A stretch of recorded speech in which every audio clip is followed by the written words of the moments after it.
Developing story out of Iran. A British-Iranian woman accused of plotting to overthrow the government in Tehran today had her house arrest order lifted. Nazanin Zaghari-Ratcliffe has been detained in the Iranian capital now for 5 years. Her sentence ended on Sunday. Her family and supporters say her allegations against her are baseless, but her return to London remains uncertain as she faces new charges. And her case has deepened a diplomatic rift between Britain and Iran and drawn international condemnation. Well, in the studio for more is our Middle East correspondent, Adi Koplowitz. Adi, tell us a little more about this case and the charge. Who is this woman and the charges against her? Yes, Calev. Nazanin enters Iran 5 years ago, and as she tries to leave back in April 2016, she's arrested in Tehran airport. She's trialed for trying to overthrow the cleric system in Iran and is sentenced to 5 years in prison. Her family and her friends deny the allegations completely, and the British government, together with her family, starts a campaign to try to get her released from prison in Tehran. Now, the problem starts when Iran declares it doesn't acknowledge the very concept of dual citizenship, and for them it's a domestic affair. They demand the British government doesn't intervene. The British government continues different attempts to try and release her. There are certain allegations or speculations at some point that maybe Tehran is holding her to leverage the United Kingdom to get some things out of the British government.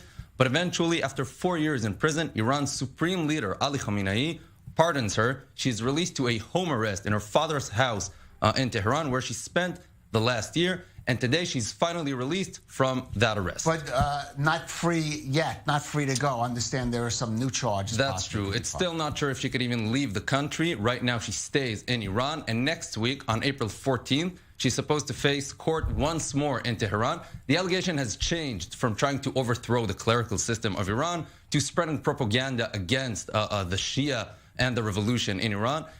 Not as bad as an allegation, but still she faces court, and nobody can really expect how will the Iranian judiciary system will judge her and what will the sentence finally be.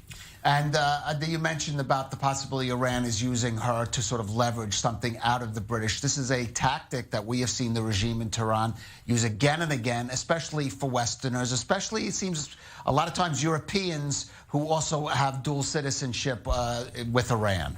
Yes, definitely. It's quite convenient for Tehran. Tehran doesn't mind to take the effect of jailing European citizens, and European nations, and especially Britain, are very worried for their citizens. They're definitely making a lot of efforts to try and release them from Iranian prison at this specific time when Iran is under international sanctions and almost nobody is willing to do deals with Tehran. This is a leverage that could be very useful for Tehran if they really succeed in pushing European nations with their back to the wall.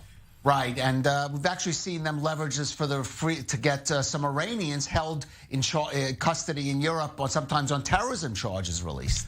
Definitely, we've seen that several times in the past. Officially, Iran is denying that it's doing this for leverage, but we're seeing a pattern again and again of Iran arresting foreign citizens, trying to leverage them, trying to negotiate to get things that Iran wants. Again, and in this case too, we're hearing an official denial, including several months back when people speculated that this might have to do with an old debt of Britain to Iran, about a decades-old arms deal. Tehran is denying completely, yet not releasing the prisoner, insisting she stays in Iran, and sending her to court once more to face more allegations.